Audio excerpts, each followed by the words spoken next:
오늘은 철로역정 강의 6번째 시리즈로 순례의 시작이라는 제목으로 하나님 말씀 증거하도록 하겠습니다. 믿음은 보이지 않는 것들의 증거입니다. 믿음은 보이지 않는 것들의 증거입니다. 믿음은 눈에 보이지 않는 것을 사실로 확신하게 만드는 능력이 있습니다. 다른 말로 하면 믿음은 눈에 보이지 않을 때 발휘되는 겁니다. 그리고 믿음은 눈에 보이지 않을 때 필요한 것입니다. 눈에 모든 것이 선하게 보일 때는 믿음이 필요하지도 작동하지도 않습니다. 눈에 분명하게 보이는 것들에 대해서는 믿음을 통하여 확신하는 것이 아니라 도리어 이런 표현을 맞겠습니다. 눈으로 보고 그냥 확인하는 겁니다. 눈으로 보고 확인하는 거지 이 믿음을 발휘하고 믿음의 능력을 필요로 하여서 확신하면서 나아가는 게 아닙니다. 눈에 다 보일 때는 그게 믿음이 필요가 없어집니다. 눈에 보이지 않는 것일 때 그것이 증거가 되고 우리에게 그것을 사실로 받아들이게 하는 능력이 되는 겁니다. 그런데 사람들은 앞뒤가 맞지 않는 말을 우리에게 할 때가 있습니다. 믿을 수 있는 증거를 보여달라고 요구하기도 하고 또 어떻게 그것을 믿을 수 있냐고 우리 그리스도인들에게 반문하기도 합니다. 이해는 갑니다. 믿음을 발휘하게 하는 최소한의 증거들이 있어야 하기도 하고 그러한 증거들이 없는데도 믿음을 요구하는 것을 우리를 두 글자로 맹신이라고 합니다. 그러니까 맹신을 강요하는 것과 다름없기 때문에 우리에게 그들의 말이 이해는 가요. 어떻게 그걸 믿을 수 있냐? 좀 믿을 수 있는 증거들을 보여달라고 하는 것도 이해가 가요. 마치 우리 신앙의 선배처럼 도마와 같이 그렇게 하나님께 그런 믿음의 증거들을 보여달라고 말할 수도 있는 겁니다. 그러니까 그거를 우리가 함부로 비하하거나 평가하거나 않는다만 분명한 것은 믿음이 다 보여주는 걸 가지고 믿음을 요구하는 것은 말이 안 된다는 거예요. 그러니까 믿음 자체가 다 보이지 않는 것을 믿음의 눈으로 보고 나아갈 수 있는 능력이 되는 것이기 때문에 믿음의 본질은 다 보고 확인하고 가는 것이 아니라 모든 것이 다 보이지 않더라도 확신하며 가는 것이라는 것을 우리가 기억할 필요가 있습니다. 그래서 실제로 어떻게 그런 믿음을 가지고 살아가느냐라고 물을 때에 사람들은 실제로 본인들이 인지하든 인지하지 못하든 일상 속에서도 믿음이라는 행동을 하고 믿음의 삶을 살아간다는 것을 우리가 알 수 있습니다.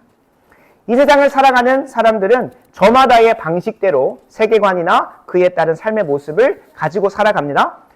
왜 그러냐면 그 누구도 인생을 다 안다고 말할 수 없기 때문에 그렇습니다. 그 누구도 두 번 인생을 사는 사람이 없습니다. 다 한 번 살아본 경험밖에는 없고 앞으로도 미지의 세계를 살아가기 때문에 다 보이지 않는 그 세상을 살아갈 때 있어서 어떤 걸 선택하고 행동을 취하는 데 있어서 내가 다 알아서 가는 것이 아니라 믿음으로 그 길을 걸어가게 되는 거예요. 실제로 우리가 과학적 방법이라고 하는 것도 믿음을 가지고 하는 겁니다. 우리의 인생 가운데 다른 사람들이 이거 좋대, 이거 괜찮은 거래 라고 하는 것들을 수집해서 가설을 세웁니다. 이번에는 이걸 가지고 이런 선택을 해보면 되겠다. 내 인생 가운데 실험을 해보는 거예요. 믿음을 가지고 하는 겁니다. 내가 그걸 다 경험해봤기 때문에 그 사람들이 조언해주고 역사가 증거해주고 이거 좋은 것이래 라고 말하는 세계관이나 문화들을 그냥 받아가는 게 아니라 내가 한 번도 경험해보지 못했고 이성적으로 다 납득이 되지 않더라도 한번 그 사람들의 말을 뭐하고 믿고 행동해보는 거예요. 그러니까 우리들의 삶이 어떻게 보면 모든 삶의 선택의 순간이 다 믿음인 거예요. 한 번도 그 누구도 두 번 사는 인생 없고 그 누구도 똑같은 걸 반복하면서 경험하는 게 없습니다. 실제로 우리가 매일마다 일상적으로 임하는 일상의 삶마저도 얼마나 우리가 미지의 세계로 한 걸음을 내딛게 되는 것이겠습니까? 그래서 모든 사람들이 실제로 기독교인들만 믿음의 삶을 사는 게 아니라 기독교인들만 보이지 않는 것을 믿음으로 사는 게 아니라 세상 사람들도 그냥 일상적으로 믿음으로 살아가고 있다는 것을 우리가 기억할 필요가 있습니다. 그러니까 믿을 만한 증거를 중요하게 생각하는 사람들도 그들도 실제로 예외 없이 다 증거가 충분하지 않아, 다 보이지 않아. 여기서 핵심은 그겁니다. 다 보이지 않아도 믿음으로 한 걸음을 내딛는다는 거예요. 세상 사람도 그냥 그렇게 살아간다는 거예요. 실제로 보이지 않는 것을 믿음으로 보고 확신한 사람들은 중요한 겁니다. 예외 없이 삶의 변화로 이어집니다. 왜냐하면 그들은 믿음의 눈으로 삶의 변화를 만들 수밖에 없는 그것을 봤기 때문에 그래요. 믿음으로 눈에 보이지 않는 그것을 봤기 때문에 삶의 변화로 이끌어져 갑니다.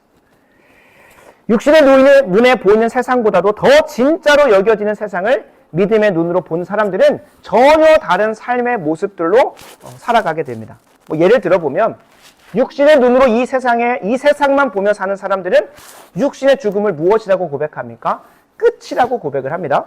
그러나 믿음의 눈으로 죽음 이후의 세상을 보며 살아가는 사람들은 죽음을 영원한 삶의 시작이라고 고백을 합니다.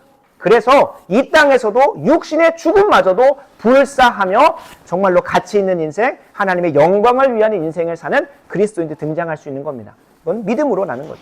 또 한번 예를 들어보겠습니다. 육신의 눈으로 이 세상에 돈만 보며 사는 사람들은 돈에 죽고 돈에 삽니다.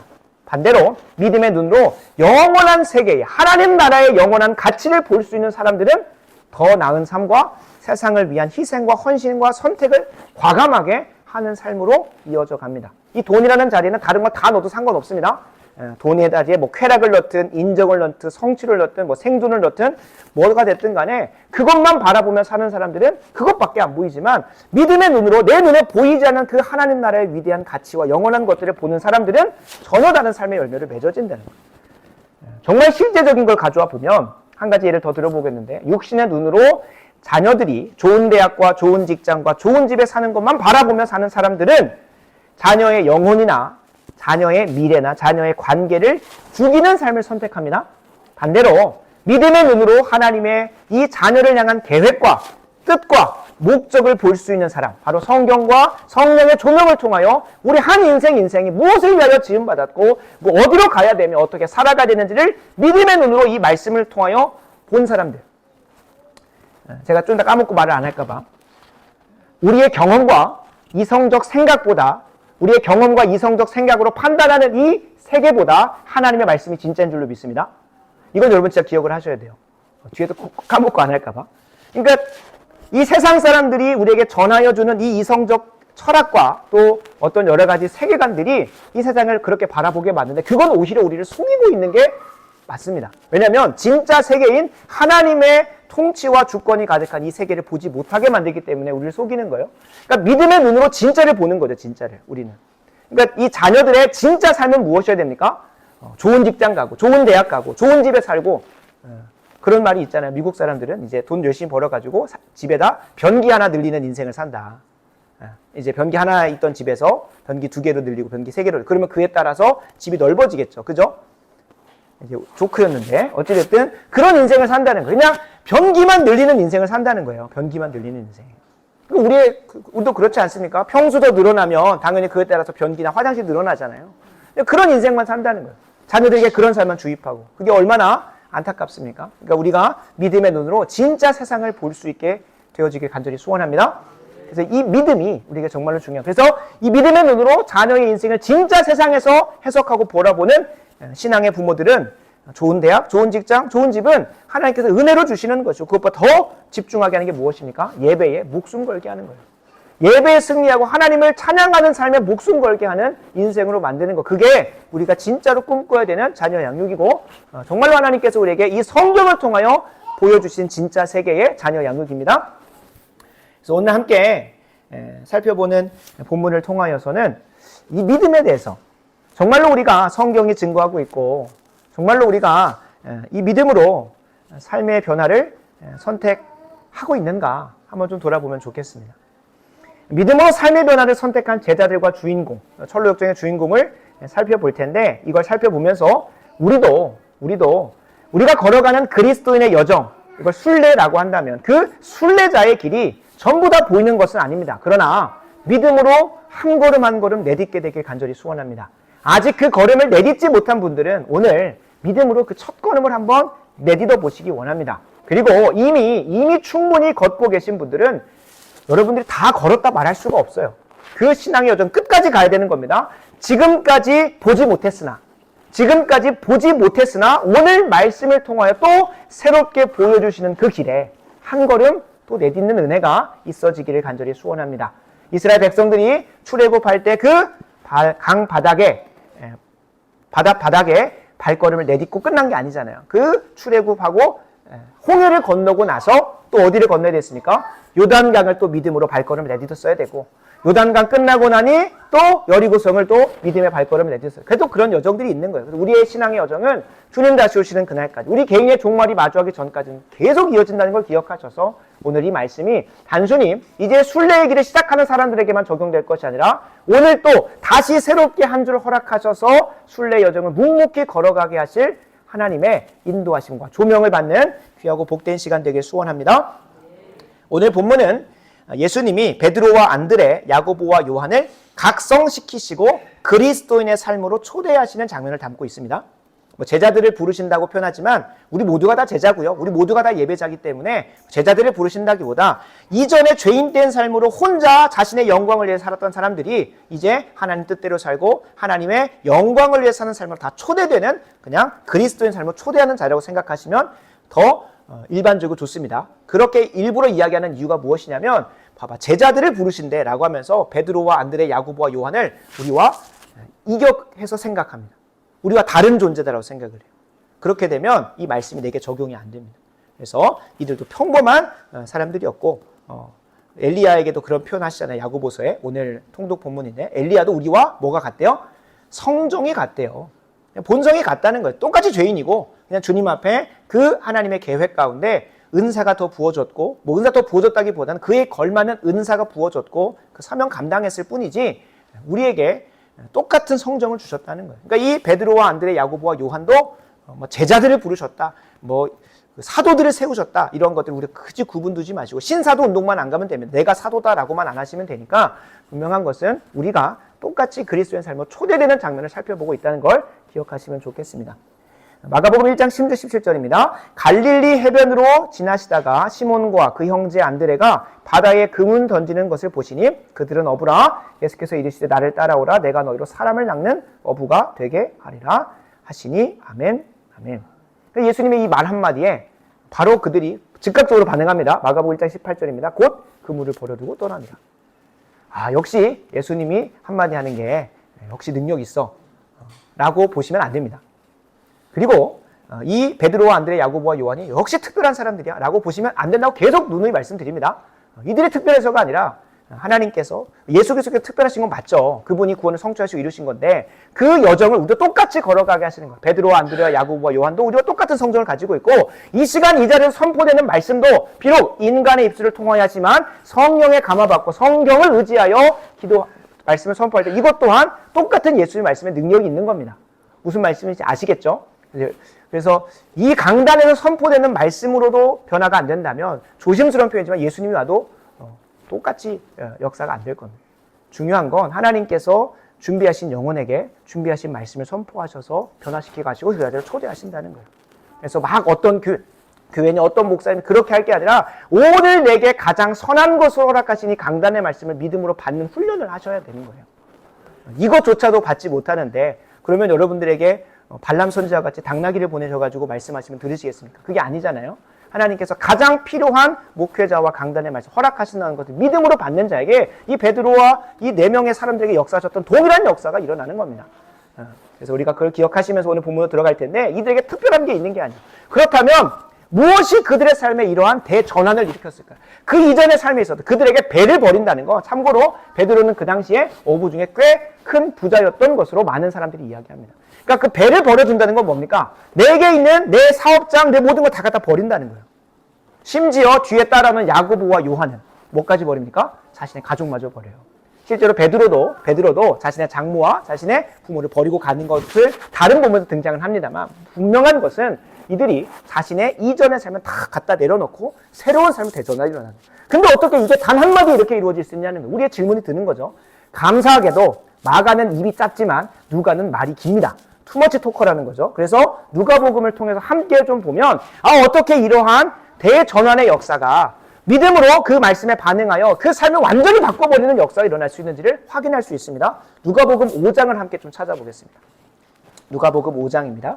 참고로 이제 신앙을 시작하시는 분들을 위해서 좀 말씀을 드리면, 이제 마태복음, 마가복음, 요한복음, 누가복음은 사복음서로 해서 좀 내용이 비슷한 것들이 좀 반복적으로 기록이 되어 있습니다. 그리고 누가복음 같은 경우는 누가 자체가 역사가기 때문에, 의사요 역사가기 때문에 조금 더 세밀하게 내용을 기록해 놓고 있습니다. 그래서 마태복음하고도 누가복음에도 이 본문이 똑같이 등장을 하는데 마태복음은 거의 비슷해요. 근데 누가복음은 조금 더 길게 상술이 되어 있고요. 그리고 마태복음과 마가복음이 굳이 똑같은데 왜 오늘 본문을 마가복음을 선택하셨냐라고 물으신다면 마가복음이 또 가지는 특징이 있습니다.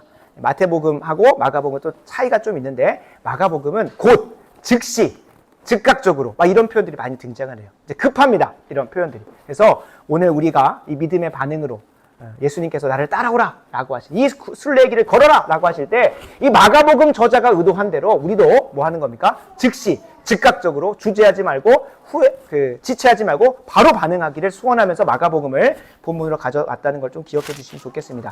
누가복음 5장 1절 11절에 보면 똑같은 내용이 조금 더 상세하게 기록이 되어 있습니다. 우리가 먼저 기억할 것은 그리스도인들에게 보편적으로 찾아오는 것처럼 이 베드로가 그냥 따라오라고 했을 때 그냥 간 게 아니라 먼저는 뭐가 있었는지 기억하시냐면 지난주에 있었던 것처럼 각성이 먼저 찾아오는 거예요. 각성이 찾아오지 내 인생의 비참함과 초라함을 마주하지 않고 주님께로 당장 달려가는 사람은 뭐 전혀 없다고는 못하겠지만 극히 드물고 이거는 보편적이지는 않습니다. 각성이라고 하니까 우리가 만화 영화에서 봤던 것처럼 뭐 손오공이 자신이 초사연이었다는 걸 각성하는 그런 수준으로 기억하면, 그래서 애니메이션 조심해야 한다고 했잖아요. 진짜 성경에서 말하는 각성은 내가 얼마나 하나님의 의라는 기준 앞에 얼마나 비참하고 초라하고 죄인인지를 깨닫는 거예요. 2절과 4절을 그리고 5절을 한번 읽어보겠습니다. 호숫가에 배 두 척이 있는 것을 보시니 어부들은 배에서 나와서 그물을 씻는지라. 그들이 이제 그날 일을 마무리하고 그물을 씻고 있는 거예요. 4절입니다. 말씀을 마치시고 시몬에게 이르시되 깊은 데로 가서 그물을 내려 고기를 잡으라. 일 다 끝났는데 가서 잡으라는 거예요. 근데 어떤 상황이었냐? 그 배경이 5절입니다. 시몬이 대답하여 이르되 선생님, 우리들이 밤을 새도록 수고했다는 거예요. 밤을 새도록 수고했는데 잡은 것이 없습니다. 근데 그냥 밑줄에 본전이니까 일단 한번 던져보는 거예요. 그리고 나서 이 베드로가 어떻게 고백합니까? 8절입니다. 시몬 베드로가 이를 보고 예수의 무릎에 아래에 엎드려 이르되 주여 나를 떠나소서 나는 죄인이로소이다. 그러니까 그가 어떤 고백을 다 하는 거예요? 나의 경험과 나의 실력과 나의 그런 지난날의 경력을 가지고 정말 그렇게 수고했다는 거예요. 내가 할 수 있는 것 전부를 가지고 지난날 밤에 내 삶에서 수고했다는 거예요. 근데 건진 게 뭡니까? 하나도 없다는 거예요. 근데 하나님 말씀에 의지해서 어떤 게 경험되어집니까? 내 삶의 지혜와 수고와 노력과 그 모든 거 하나도 못 건졌지만 하나님 말씀에 하나 순종해봤어요. 그냥 하나님 말씀에 그냥 한번 순종해봤더니 어떻게 건집니까? 내 배가 차고 넘쳐서 옆에 배까지 차고 넘치는 거예요. 옆에 배까지. 그렇게 차고 넘치는 걸 보니까 이거는 여기에서 막 내가 엄청나게 큰 죄인이고 막 이걸 깨달았다기보다도 내 지혜로 사는 것이 옳지 않습니다라는 걸 깨달았다고 보는 게 훨씬 더 맞습니다. 그러니까 내가 얼마나 초라하고 비참한 존재인지를 깨달은 거예요. 내 지혜가 전부가 아니구나. 내가 능력이 있는 게 아니구나라는 걸 깊이 깨닫고 그 선생님 앞에서, 예수님 앞에서 내가 죄인으로소이다라고 고백을 하는 거예요. 먼저 각성이 있는 거예요. 그리고 나서 그 겸비하고 겸손한 마음 가운데 뭐가 찾아오는 겁니까? 철로 역정의 주인공에게처럼 전도자의 인도하심이 찾아오는 거예요. 예수님께서 그때에 말씀하시는 겁니다. 마가복음에 나온 것처럼 나를 따라오라. 내가 너로 사람을 낚는 어부가 되게 하리라. 한번 생각해 봅시다. 우리가 정말로 아무런 준비 없이 가가지고 노방전도 할 때 그냥 우리가 때를 얻든지 못 얻든지 누가 각성된지 안 했는지 가서 전해야 됩니다만 실제로 그냥 가서 나를 따라오라. 사람을 낚는 어부가 돼. 이게 하나님 말씀이니까 이대로 선포하면 돼 라고 하면 되겠습니까? 아니, 하나님도 우리를 이성적 존재로 지으셨고 우리를 논리적 존재로 지으셨기 때문에 그 삶에서 먼저 각성하게 하셔서 겸비하게 하시고 말씀을 들어갈 수 있는 마음밭을 허락하시는 거예요. 그러니까 저는 이 베드로 같이 그래도 하룻밤에 그 겸비함으로 끝났으면 좋겠는 거예요. 우리 성도님들이 그냥 삶에서 여기저기, 그러니까 밤새 저기 가서도 금을 던지고 저기 가서도 금을 던지고 평생을 그렇게 하다가 이제 늦음하게 와가지고 그렇게 인생 내려놓고 주님 따르는 게 아니라 당장 오늘이라도 나는 내 지혜로, 내 능력으로, 내가 지금까지 해놓은 결과가 오늘이에요, 여러분. 지금까지 내가 오늘 살아온 결과가 오늘이에요. 하나님께서 신실하게 인도하신 것도 맞지만 내가 수고하고 한 그 결과가 오늘의 이 상황이라는 거예요. 그러면 이제 더 뭐 해야 되는 겁니까? 이제라도 이제라도 주님 앞에 가서 주님께서 허락하실 말씀대로 살아보겠나라고 하는 무엇이 필요할까요? 믿음의 고백이 필요한 거예요. 성경은 이 사건을 가지고 회심 사건, 회개 사건이라고 합니다. 이전에 내가 의지했던 모든 것들을 다 내려놓고 하나님 말씀대로 순종하겠다라고 고백하는 대로 그 삶의 방향이 전환되는 걸 우리는 conversion이라고 해서 회심 혹은 회개라고 하는 거예요. 전환이 일어났다는 거죠. 이전에 내 뜻대로, 내 마음대로, 내 생각대로 살던 삶에서 방향이 하나님 뜻대로, 하나님 말씀대로 사는 방향으로 바뀐다는 거예요.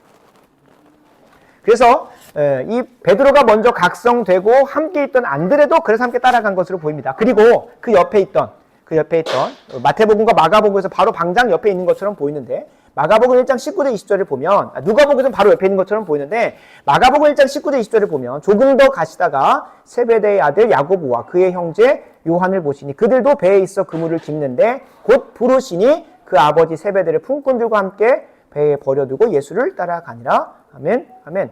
그러니까 이 베드로, 안드레, 야고보, 요한 모두가 다 먼저 하나님께서 각성시키시는 거예요.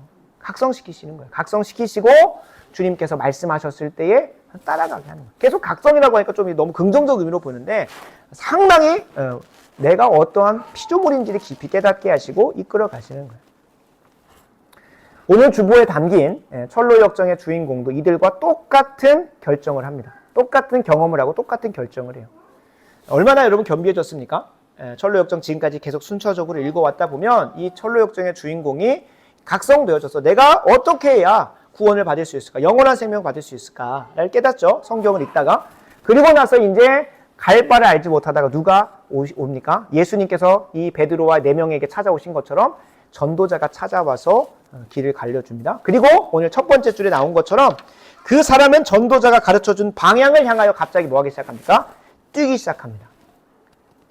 뛰기 시작하는 거예요. 각성된 사람한테는 말씀의 조명이 비추어지면 나는 어디로든 가고 싶다. 어떻게? 나의 인생의 문제를 해결해 줄 수 있고 구원해 줄 수 있는 분만 찾아냅니다. 그러니까 이 베드로나 이 철로 역정의 주인공이나 각성되고 나니까 구원의 빛이, 구원의 길이 비춰지기만 하면 바로 이렇게 달려가려고 하는, 즉각적으로 순종하려고 하는 마음의 태세가 있었던 거죠. 그러니까 각성된 사람에게는 이러한 특징이 드러난다는 거예요. 우리가 성경은 아닙니다만 공자가 그런 말 하죠. 내가 도를 오늘 아침에 듣고 나면 오늘 저녁에라도 죽어도 여한이 없겠다 정도로 그렇게 갈망이 되어져 있는 거예요. 마음이 가난하고 진리에 대해서, 그 길에 대해서 소망하고 있는 사람. 심지어 이 전도자는 뒤에 보면 아내와 자식들이 그가 뛰어가는 것을 보고 어서 집으로 돌아오라고 소리 지릅니다. 그런데 뭐합니까? 손가락으로 귀를 틀어막은 채. 가정에서 뭐라고 말하든 그는 계속 뛰어간다는 계속 나와요. 오늘 보면 즉각적으로 반응하고 바로 순종하고 나는 달려가겠다라고 하는 거예요. 그게 나오는 거예요. 그리고 소리를 질러요. 그 자체적으로 노이즈 캔슬링 하는 거죠. 이제 바깥 소리가 안 들리면 내 안에서 이제 소리를 내야 되니까 생명, 영원한 생명 하면 소리 지르면서 달려간 거예요. 이게 우스꽝스러워 보이지만 그 간절함이 있는 거죠. 그리고 그는 한 번도 뒤를 돌아보지 않고 평온 한가운데를 향하여 그 전도자가 가르쳐준 방향으로 그냥 냈다 달려가는 거예요. 누군가는 딱 이 본문을, 이 철로 역정의 이야기를 보면서, 그리고 베드로와 안드레, 야고보와 요한이, 그리고 예수님께서도 지난 마태복음 10장 34, 39절 나온 것처럼 가족들을 갖다 버리고 가라라고 하는 그 말씀 앞에서 매정하다고 말할 수 있습니다. 근데 여러분, 그거는 상당히 잘못된 프레임으로 사고하면 그렇게 됩니다.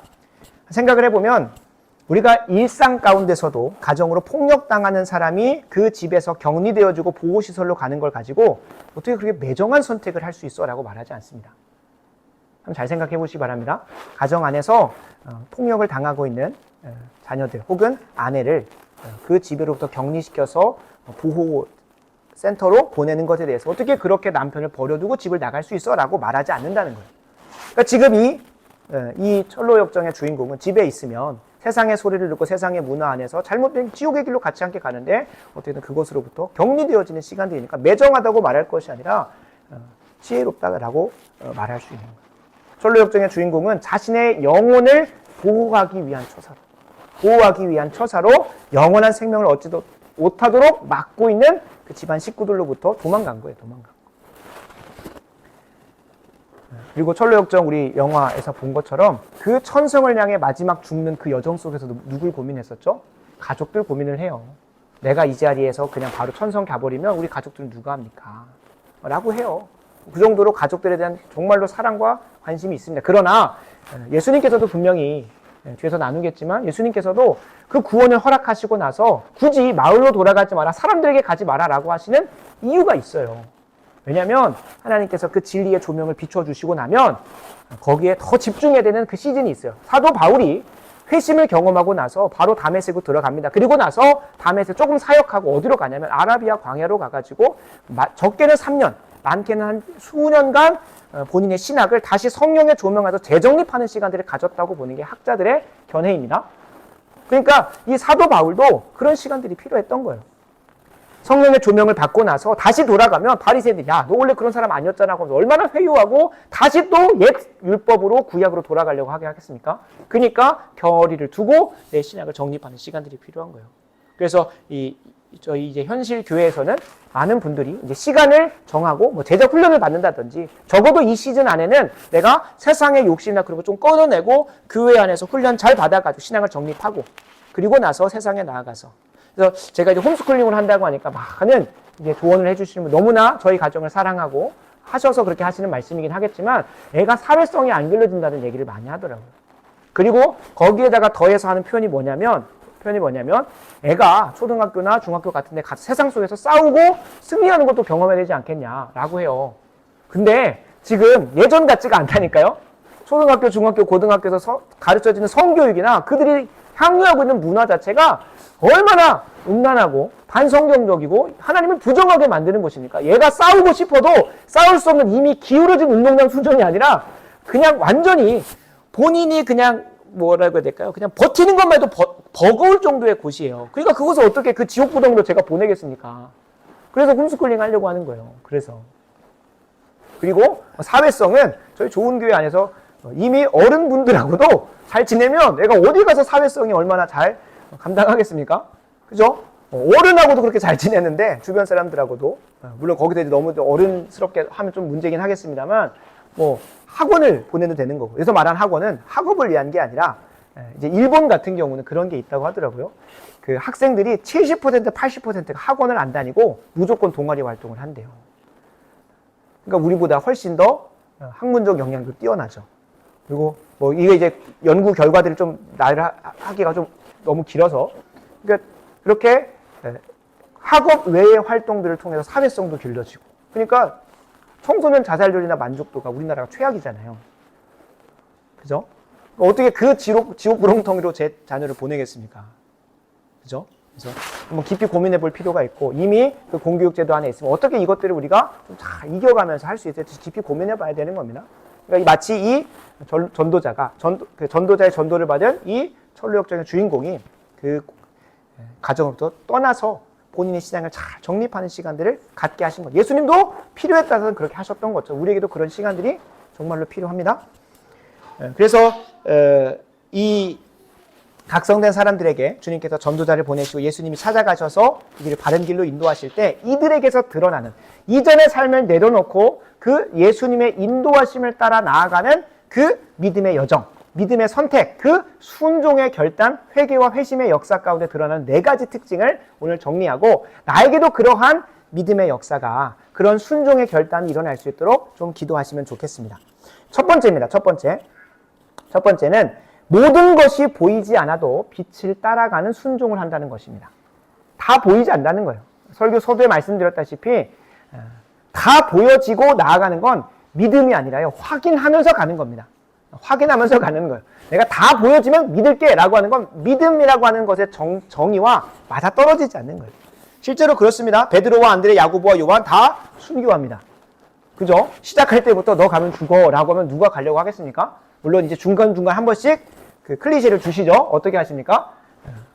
그 요한복음 21장에서는 베드로가 십자가 못 박혀 죽는 거 분명히 말씀하시고 그 전에도 너희가 나를 따라오거든 나를 부인하고 자기를 부인하고 십자가를 져야 된다라는 걸로 계속 이제 그런 그 표시를 해주십니다.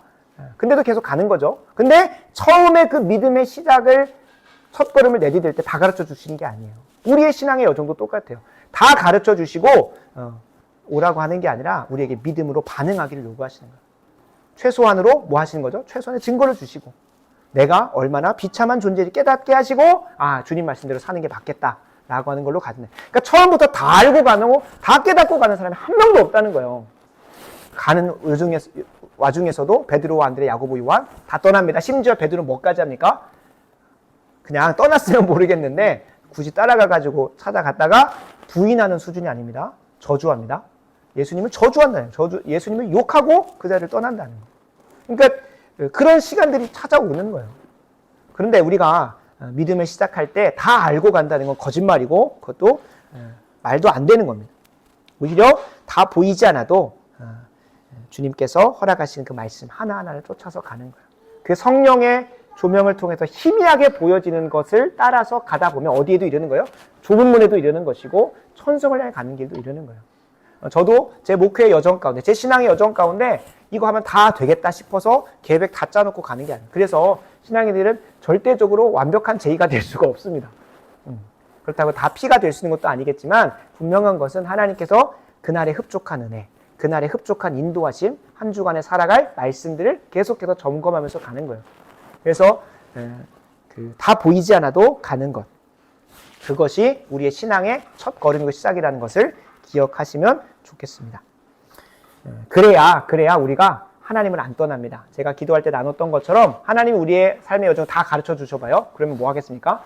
성경 절대 안 보겠죠? 말씀 들으려고 하지도 않을 거고 기도도 절대 안 할 겁니다. 우리에게 하루하루 흡족한 은혜를 말씀 자리 가운데서 기도 자리 가운데 허락하시니까 그나마 우리는 결과를 지향적으로 하지만 하나님은 과정 지향적이세요. 우리와 동행하시면서 그 길을 이루어 가시기 원하세요. 어차피 결과는 주님께서 정해놓으셨으니까.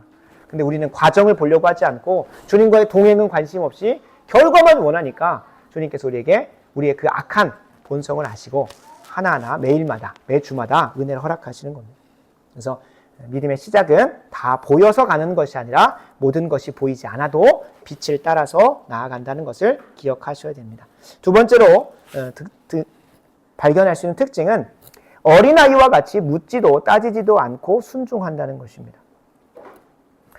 어린아이와 같이 주님께서 어린아이와 같은 자들이 천국에 가깝다라고 표현하신 이유가 뭘까요? 어린아이만 천국 간다는 것도 아니고 또 그리고 그 앞뒤 문맥에서 보면 이제 부자는 천국에서 먼다고 하니까 맞아, 부자는 천국 못 가지 라고 하는 게 아니죠. 부자가 천국에 가기 어려운 이유와 반대로 어린아이와 성인들과 비해서 어린아이가 더 잘 천국에 가까운 이유가 뭘까요? 순수하다는 거예요. 묻지도 따지지도 않는 거예요. 순수한 것보다 조금 더 깊이 들어가면 어른에 대한 신뢰 속에서 그냥 어른이 하라고 하면 순종한다는 거예요. 어른이 하자고 하면, 어른이 한다고 하면 그분에 대한 신뢰를 가지고. 마치 우리가 하나님의 말씀이라면 무조건 순종하겠다라고 하는 게 어떻게 나옵니까? 전능하시고 선하시고 나를 나보다 더 잘하시고 선하신 나를 사랑하시는 그 하나님에 대한 신뢰 속에서 어떤 말씀이든 나는 뭐 하겠다? 순종하겠다. 이게 어린 아이의 심령이라는 거죠. 그러니까 묻지도 따지지도 않는다고 하니까 그냥 아무런 이성적 사고 없이 맹신하겠다가 아니라 하나님의 말씀이라면 그분이 그래서 우리 신앙 고백은 처음 이걸로 시작하는 거예요. 다른 게 아니라 나는 전능하신 하나님을 믿습니다로 시작하는 거예요. 하나님이 전능하시다라는 것을 고백하게 되면 그 뒤에 것들은 다 가능해지는 거예요. 근데 이 전능하심에 대한 고백이 안 이루어지면 계속해서 반문이 늘어나는 거예요. 아니 이건 어떻게 가능한데? 이건 어떻게 가능한데? 계속 묻는 거예요. 계속 묻고 따지기만 하는 거예요. 그리고 하나도 순종의 길을 걸어갈 수가 없는 거예요. 그래서 사도신경의 첫 번째 고백이 나는 전능하신 하나님을 믿는다. 전능하신 하나님을. 전능하신 하나님. 전능하셔서 천지를 창조하신 다 하나님의 선하신 목적과 선하신 뜻대로 모든 것을 운영하시는 그 하나님을 믿는다는 거예요. 그리고 그 하나님이 나의 무엇 되신다는 나하고 전혀 상관없는 저 초월적 존재가 아니라 나의 아버지가 되신다는 것을 인격적으로 고백하는 거예요. 그래서 이 첫 번째 줄이 고백이 되면 뒤에 건 그냥 다 고백이 되는 거예요. 근데 이 첫 번째 줄이 고백이 안 되기 때문에 다 맨날 따지고 맨날 묻고 이건 이런 것 같은데 아닌 것 같은데 하면서 계속 가는 거죠.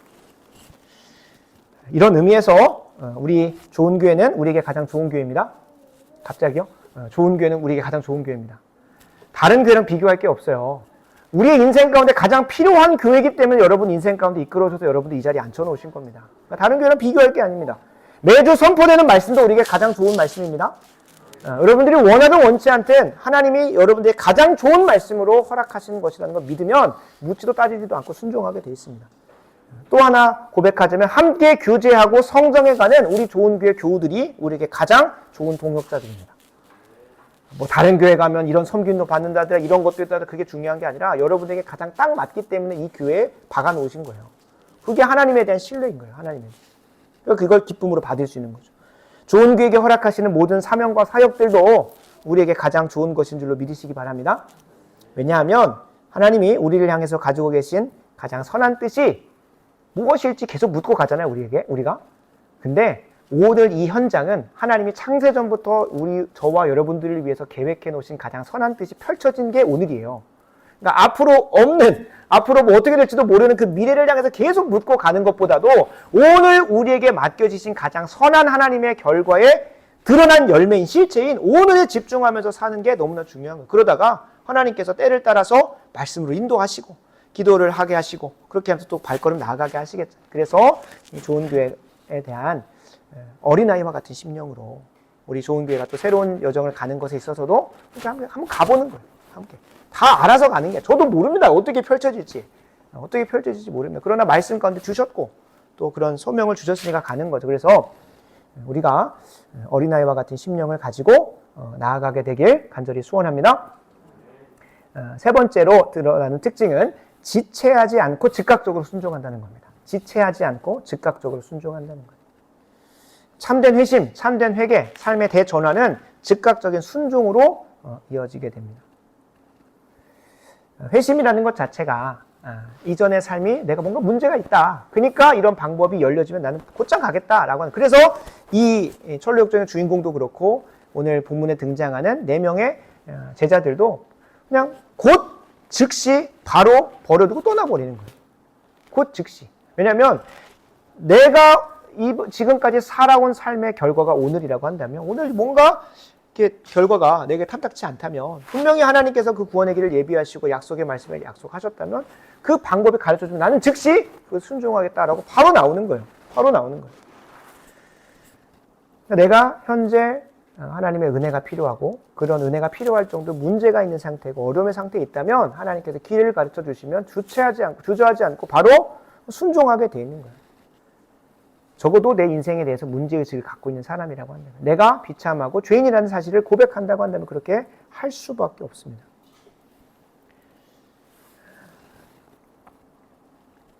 그러나 그 문제의식을 가지지 않는 사람은 어떻게 하겠습니까? 아무리 하나님께서 말씀으로 성령으로 조명해 주시고 알려줘도 하나도 순종 안 하죠. 근데 여러분 진짜 무서운 거는 이게 불순종이 습관이 되기 시작을 하고 습관에서 어디로 가면 나의 하나의 성품이 되기 시작을 하면 여러분 더 이상 그러니까 다른 표현으로 하면 성령이 소멸되어 버리면 내 인생 가운데 성령께서 계속 두드리세요. 근데 계속 무시해요. 그러면 그게 습관이 되고 성품이 되고 내 하나의 속성이 돼버리면 어떻게 될까요? 이스라엘 백성들처럼 되는 거예요. 이스라엘 백성이 주님 말씀에 수많은 선제를 통해서 계속 말씀했지만 하나도 순종을 안 하잖아요. 그러고 나니까 어떤 시간이 있습니까? 300년 중간기로 말라기 선지자 이후로 세례 요한에게 말씀이 임하기 전까지 300년 동안 하나님 말씀이 임하지 않아 버리는 거예요. 하나님 인격적이신 분이기 때문에 하나님 무시하고 성령을 소멸해 버리면 그렇게 되는 거예요. 그러니까 즉각적으로 순종하는. 근데 여러분 우리가 너무나 우리 습성을 잘 알고 있습니다. 미루고 다음에 해야지 뭐 하면은 결국 안 하게 되는 거예요. 사단마귀가 제일로 좋아하는 게 미루는 거잖아요. 그래서 영적으로 살아있다고 한다면 우리가 적어도 기도는 해야 됩니다. 적어도 기도는 하고 그 말씀을 묵상해서 내 삶 가운데 어떻게 순종할 수 있을까. 정말 여러분들이 경험했으면 하는 가장 강력한 은혜가 있다면 당연히 구원이겠지만 이번 한 주간 살아갈 삶의 방향을 저는 이 주일 예배 가운데 항상 인도함 받았으면 좋겠어요. 항상. 그냥 우리 죽으면 천국가 정도의 수준에서 믿는 신앙이 아니라고 한다면 정말 하나님께서 이 강단을 매주마다 불러주셔가지고 이전의 삶이 무색할 정도로 새로운 삶을 여시는 것을 이 강단에서 경험하셨으면 좋겠다는 거예요. 그러려면 우리의 순종의 모습이 매주마다 회개와 회심이 일어나야 되는데 죄 안 짓는 수준이 아니라 하나님의 뜻대로 살아가는 그 삶의 수준으로 나아가는 데 있어서 앞에 말했던 3가지 특징이 계속 등장을 해야 되는 거예요. 다 보이지 않아도 아니 그게 되겠어? 라고 하는 아니 이렇게 하는 게 되겠나? 말이 되나? 라고 하더라도 하나님 말씀이면 순종하려고 하는 거예요. 어린아이와 같은 심정으로 묻지도 따지지도 않고 그냥 하나님 말씀에 순종하겠다. 그리고 나서 또 즉각적으로 이번 한 주간에 미루지 않고 바로 즉각적으로 순종하는 그 습관이 우리에게 계속 될 때 하나님께서 한번 뭐 주시면 은혜 주시면 되는 거거든요. 은혜 주시면. 성령을 소멸하지 마시고 즉각적으로 순종하는 우리 모두가 되길 간절히 소원합니다. 마지막 네 번째입니다. 마지막 네 번째 특징은 이들이 이전의 삶은 온전히 내려놓는 순종이었다는 거예요. 회개와 회심이라는 게 무엇입니까? 내가 내 비참함을 깨닫고 내 뜻대로 내 지혜대로 살면 안 되겠다. 베드로가 업으로 그냥 살면 안 되겠다. 이제 주님께서 말씀하시는 것처럼 사람을 낚는 업으로 살아가야겠다.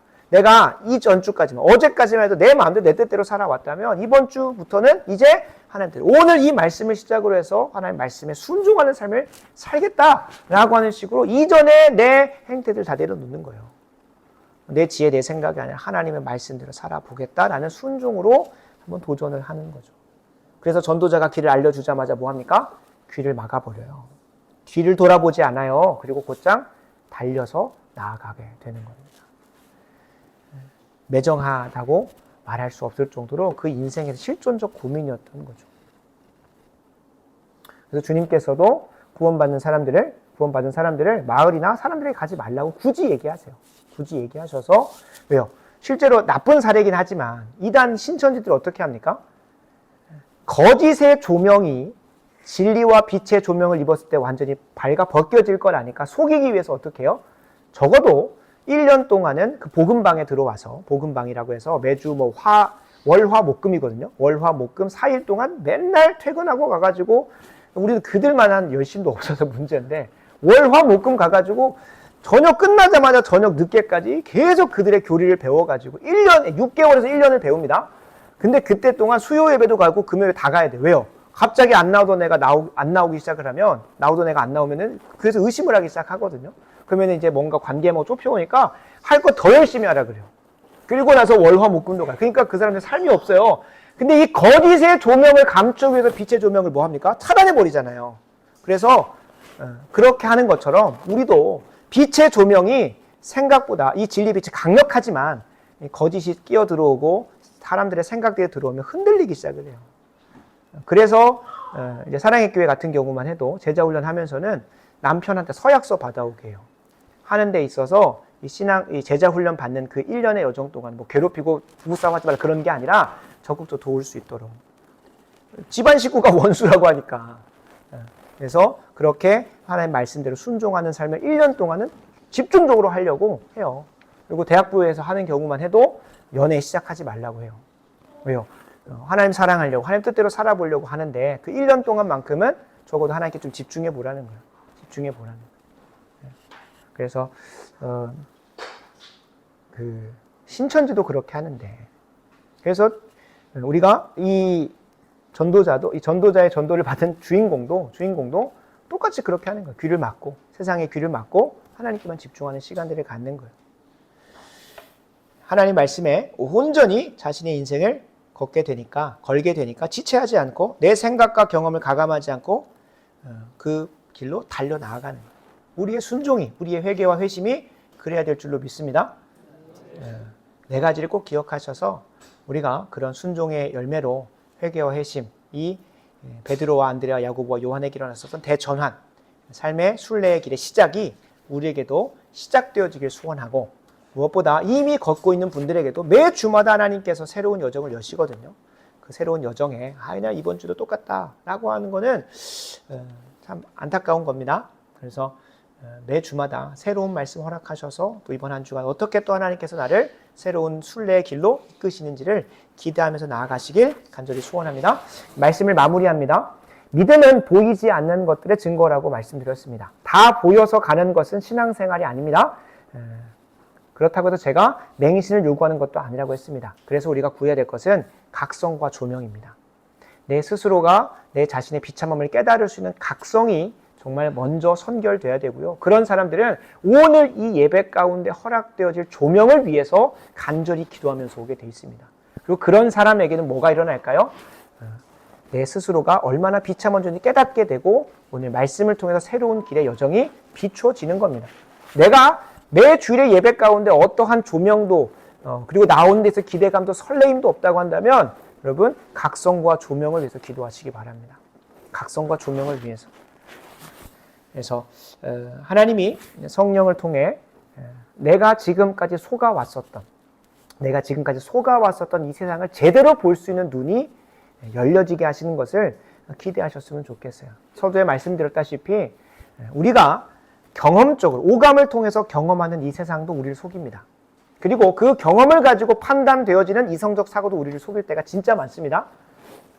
심지어 언론을 보면 얼마나 각 방송사나 미디어를 따라서 얼마나 편향된 정보가 오면서 우리의 진실마저도 무엇으로 만들어버리고 거짓으로 만들어버리고 거짓마저도 진실로 둔갑해버리는 게 이 시대의 문화이고 미디어입니다. 그러니까 얼마나 우리가 속고 살기가 쉽겠습니까? 그래서 그리스도인들이 신중하게 분별해야 되는데 우리 스스로 막 열심히 정보 모은다고 해서 안 돼요. 정보를 아무리 모아도 그것도 편향적일 수도 있고 그 정보를 가지고 사고하는 내 머리도 편향적일 수가 있어요. 그래서 누구의 각성과 조명이 필요합니까? 하나님이 성령을 통해 부어주시는 각성과 조명이 우리에게 유일한 답입니다. 그래야만 이 세상을 진짜로 보고 갈 수 있는 거예요. 진짜 세상을 바라보면서 갈 수 있는 거예요. 그래서 우리는 우리의 경험과 이성적 사고가 안내할 수 없는 진짜 세계를 매 주일 이 강단을 통하여 예배를 통하여 보게 되길 간절히 소원합니다. 이를 위해서 무엇이 필요하다고 했죠? 각성과 조명을 위한 기도. 그리고 이 예배가 끝나고 나면 우리에게 드러낸 네 가지의 순종의 모습입니다. 하나의 모습이기도 합니다. 결국에는 하나님 말씀이면 그냥 순종하겠다. 그 길이 진리이기 때문에 나는 그 길을 가겠다. 성령을 소멸하지 않고 그 길을 가겠다. 라고 하는 우리들의 마음에 결단이라는 표현은 그렇고 하나님께서 그런 소망과 의지를 부어주셔야 되는 겁니다. 그래서 각성과 결단을 위해서 기도로 이 예배 자리 가운데 임하시고 더 나아가서는 매 주일 예배가 끝나고 나서 우리가 축도를 받고 세상을 향해 나아갈 때는 하나님 그 말씀대로 살 수 있는 힘과 또 은혜를 허락해달라는 그런 간절한 기도가 우리에게 열려질 때에 어떠한 일이 일어나겠습니까? 요단강을 발로 내디딜 때 물이 갈라져서 하나님께서 애굽의 삶을 청산하고 가나안의 삶을 이스라엘 백성들에게 여셨던 것처럼 우리에게도 똑같은 그 순례의 길이 열리게 되어 그 종국에 천성을 도착하게 될 줄로 믿습니다. 그걸 기대하셨으면 좋겠습니다. 기도하겠습니다. 아버지 하나님 감사합니다. 오늘 우리에게 한 주간 그리고 일평생 붙들고 살아갈 말씀을 허락하여 주심에 감사드립니다. 다 보이지 않아도 그리스도인의 삶과 길을 선택할 수 있는 믿음을 주심에 감사드립니다. 하나님 말씀대로 온전히 살아내지는 못하더라도 그 길에 영원한 생명이 있고 진리가 있음을 믿게 하여 주신 것 감사드립니다.